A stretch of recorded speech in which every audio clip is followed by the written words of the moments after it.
जय माँ जय महाकाल। सनातन सिंधु टीम की ओर से शारदीय नवरात्र की आप सभी को बहुत बहुत बधाई और असीम शुभकामनाएं। जिसका इंतजार था वो घड़ी आ गई। माँ का आगमन हो रहा है।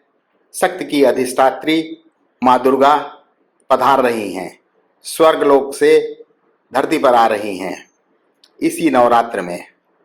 इसीलिए चारों तरफ उमंग और उत्साह का वातावरण है। माँ का स्वागत करने के लिए हर कोई अपने स्तर से तैयारी कर रहा है।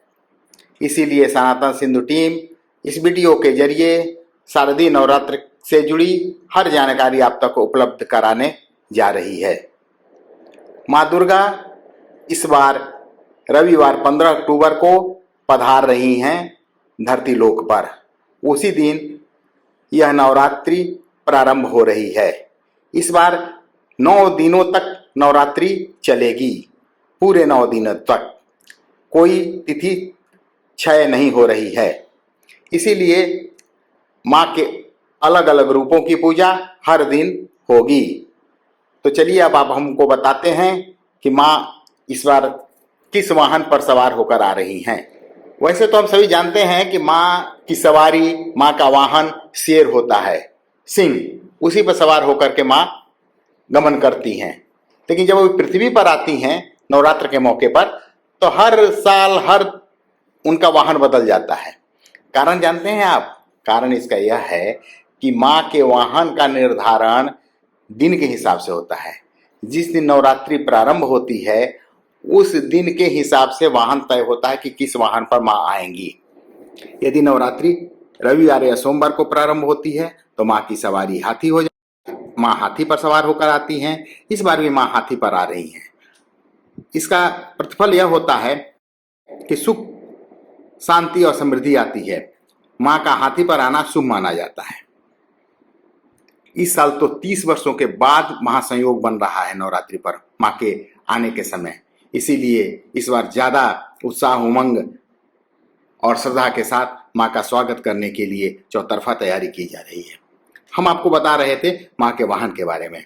यदि माँ मंगलवार या शनिवार को आती हैं तो उनका वाहन घोड़ा हो जाता है। घोड़ा पर माँ का आना सत्ता परिवर्तन का संकेत देता है। यह विपक्षी दलों के लिए उत्साह भरने वाला होता है और सत्ता पक्ष से जुड़े लोगों के लिए थोड़ा चिंता का कारण बन जाता है। माँ यदि बुधवार को आती हैं तो उनका वाहन नाव हो जाता है। नाव पर माँ का आना शुभ माना जाता है। इसी तरह गुरुवार और शुक्रवार को यदि माँ का आगमन होता है तो डोली पर होके आती हैं।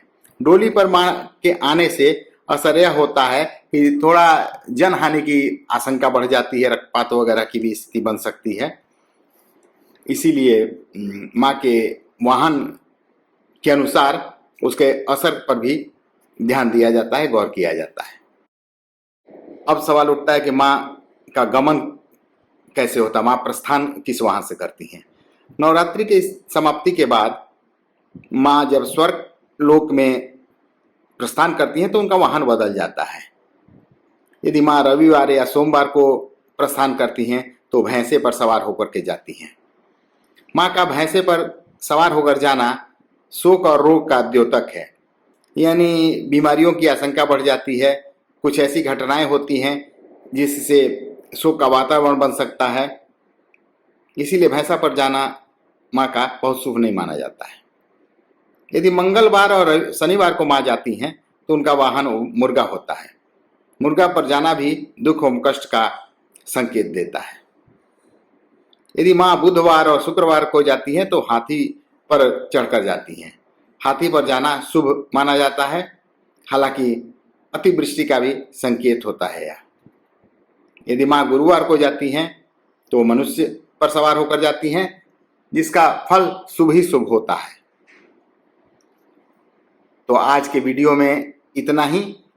यह वीडियो आपको कैसा लगा अपनी राय कमेंट बॉक्स में जरूर दीजिएगा, ताकि अगले वीडियो में हम आपकी राय को समाहित करते हुए जानकारी उपलब्ध करा सकें।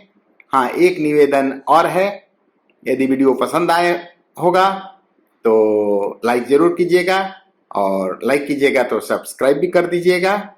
आज इतना ही, फिर मिलते हैं अगली वीडियो में नई जानकारी लेकर। नवरात्र के नए नए पहलू को लेकर और माँ दुर्गा से जुड़ी जानकारियों को लेकर। धन्यवाद। जय माँ, जय महाकाल।